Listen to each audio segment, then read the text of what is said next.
माझं नाव आहे गिरीश शेट्टी। आता 15-20 दिवसापासून आम्हाला गॅसचा खूप प्रॉब्लेम व्हायला लागले। आता जेव्हापासून युद्ध चालू झालेलं आहे त्यापासून खूपच संकटात आहे आम्ही, आणि गॅस मिळत नाहीये। कमर्शियल गॅस अजिबात मिळत नाहीये, आणि ब्लॅक मध्ये वगैरे डिस्ट्रीब्युटर विकतात असं आम्हाला माहिती पडलेलं आहे, परंतु ते काय आम्हाला घेऊन परवडण्यासारखं नाहीये। त्यामुळे आता सध्या आम्ही कोळशाच्या भट्टीवर गेलेलो आहे आणि इंडस्ट्रियल भट्टीवर गेलेलो आहे। आम्ही हॉटेल इंडस्ट्री खूप संकटात आहे, आणि आम्ही सगळे पिंपरी चिंचवड हॉटेल असोसिएशनचे मेंबर आहोत। सगळे हॉटेलवाले आमचे संकटात आहे।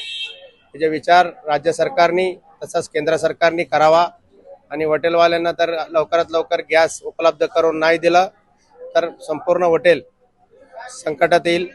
त्यामुळे सरकारला काय जीएसटी टॅक्स मिळणार नाही, आमचा भाडा, लाईट बिल, कामगारांचा पगार वगैरे सगळे थकून जाईल।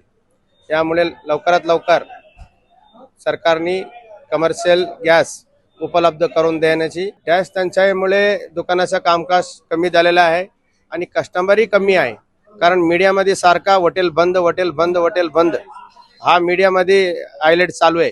त्यामुळे प्रत्येक कस्टमर आम्हाला फोन करून विचारतात की तुमचं हॉटेल चालू आहे का।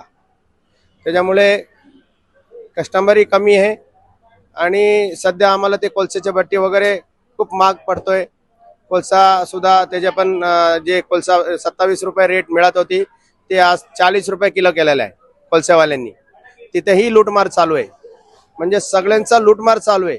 आम्हाला काय रेट वाढवता येत नाहीये, कारण आज आम्ही 20 रुपयाचा वडापाव 25 रुपये केले तर परत त्याच कस्टमरचे तोंड आम्हाला बघायचं आहे। त्यामुळे कस्टमर आणि आमचा जवळचा नाता आहे। त्यामुळे गॅसवाले असो, कोळशावाले असो, किंवा लाकूड विकणारे लोक असो, आणि हे सगळे लूटमार करतात आज।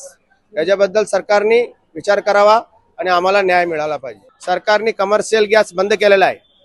हॉस्पिटल, शाळा आणि तुमचा अति आवश्यकता तिथे काहीतरी 10% 20% पुरवठा आहे असं म्हणतात, परंतु आमचा हॉटेल इंडस्ट्रीला एकही गॅस मिळत नाहीये, कारण वरूनच गॅस आणि कुणाकडे तरी मिळत असेल तर ते ब्लॅकने विकतात, डीलर विकतात।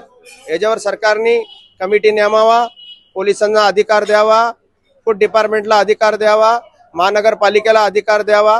हे बरोबर नाहीये। अशा परिस्थितीमध्ये तरी कोण लूटमार करत असतील हे बरोबर नाहीये।